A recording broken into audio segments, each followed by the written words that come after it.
Hey everyone, welcome to the channel. It's deer season 2022. I went out for a quick little hunt there the other night. Didn't really see anything, but it was nice just to get out, try my new gear out, just to get stuff rolling here. I've been watching two decent 8-points all summer long. They've been traveling on a south wind, usually a southeast, but sometimes on a southwest. So I would definitely target them if I'm bow hunting. Other than that, there's a big deer I located. It's quite a long haul to get into. And there is two older deer around. One I've got 5 years of history with. He's in a real tough, pressured spot, and I actually missed him in 2019. And we had pictures of him after the season last year, and unfortunately, we haven't got any pictures of him yet this year. So I'm hoping he's still alive, but there's no guarantees on that. He's getting up there. He's probably 8 or 9 years old. Other than that, we're going to try a few things. I'm going to try and stay mobile this year, move around a lot, try not rely so much on bait. I really am trying to make it my goal of picking sign, hunting the sign that I've been putting trail cameras on, and trying to get a deer that way. Of course, I'll always have bait because it's a good option for the last week. But anyway, that's the plan. We'll see how it turns out.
Well, it wasn't too bad of a sit.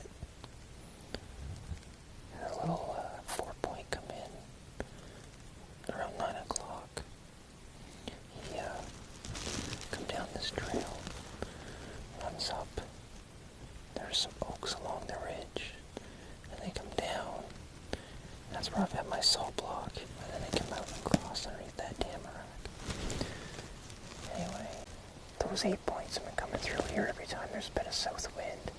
Now, not every south wind, but I figured I'd try and hunt as many south winds here as I possibly can, because at some point I'll cross paths with them. They've been doing it since last December. Anyway, I'm going to climb down and get out of here. I'm going to come back in 2 days because it's supposed to be southeast. And the southeast is really the best wind for here, so. Okay, this is what I was looking for. Just come out for a little tour around. Nice big scrape. It's all clear cut in behind here. And it's all clear cut in there, so there's just a small strip here. So once he's running down that trail, I think I see a rub down there too. So I went down into where I found that scrape last weekend, and it was a good morning. I set up, everything was going good. I tickled the antlers a little bit.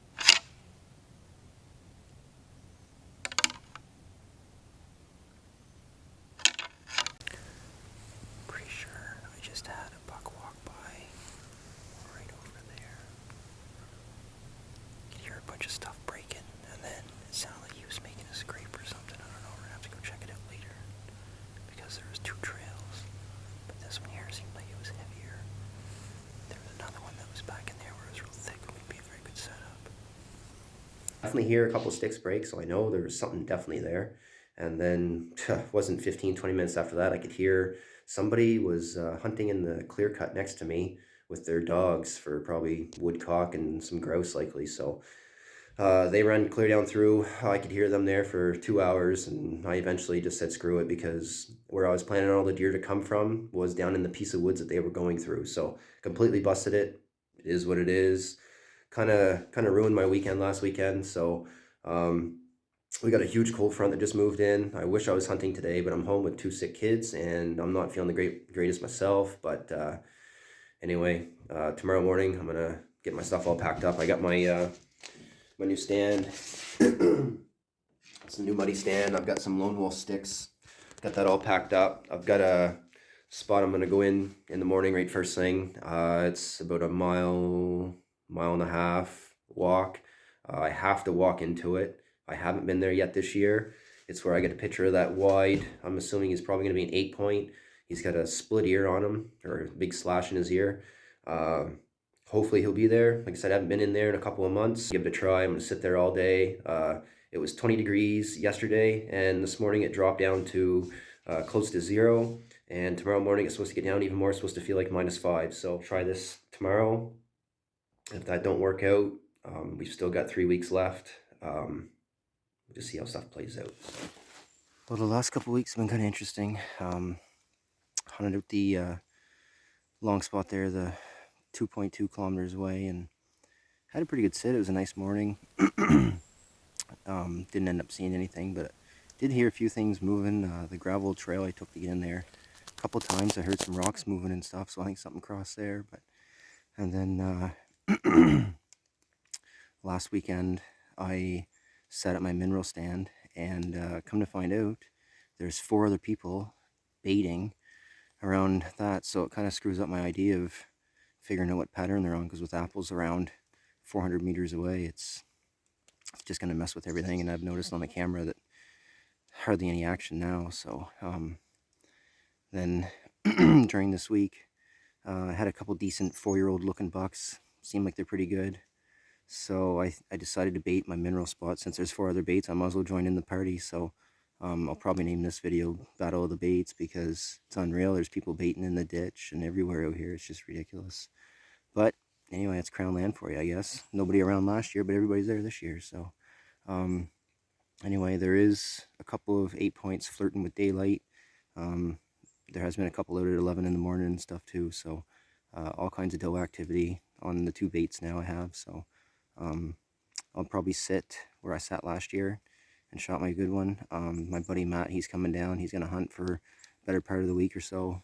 After today, there's a huge cold front moving in. It's going to be cold all week. So anyway, I'm going to get going here and see how the week turns out.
Here it is, Wednesday morning, and I'm stuck inside the house with a sick little girl.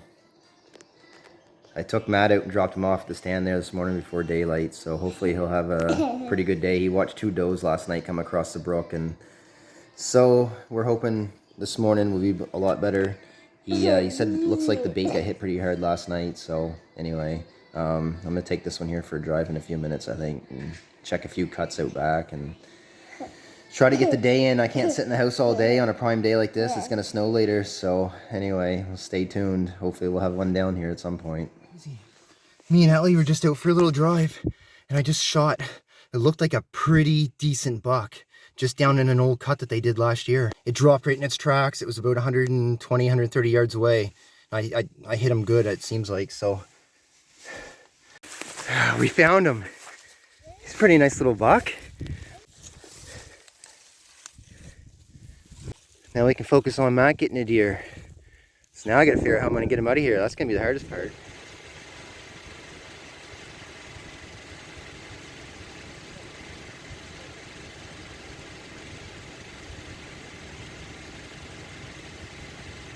Well, there, I'll just talk about my deer for a minute. It's all hung up out here.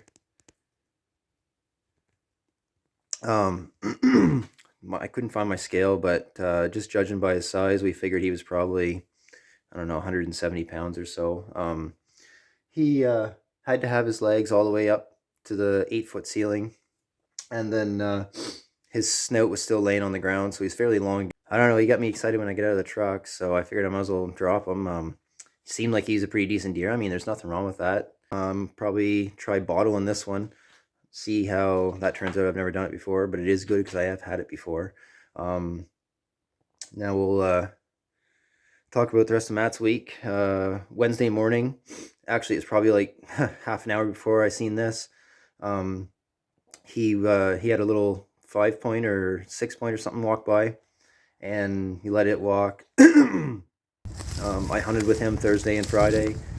We had a little bit of action at my stand. Then he went back over to his stand where all the other people are baiting and stuff, and he said it would completely dried right up. Didn't see anything else the rest of the week. It was pretty pressured in there, and I don't think anybody else from the area got one either. I seen them in there on the last day. So my big 8-point that I had on camera that I did possibly want, but in a way I'm kind of glad that this all kind of worked out the way it did, because if that 10-point shows up and then, like I say, that 8-point he showed up, I think they're both going to be super nice deer next year. So I guess everything works out, and I'm really glad I was able to get the kids involved on this one, because I think that's really important to teach them on where your food comes from. So anyway, then Thursday morning, John dropped a pretty nice deer from where he hunts, and then Friday morning, Brandon shot a really nice buck. He was a 140, weighed 207. He was definitely a dandy deer. There's no doubt about it. Real unique little rack on him. Well, I shouldn't say little because it's pretty big, but then other than that, that was it. Matt hunted on Saturday, didn't see nothing. Went home Saturday evening and figured we call our quits.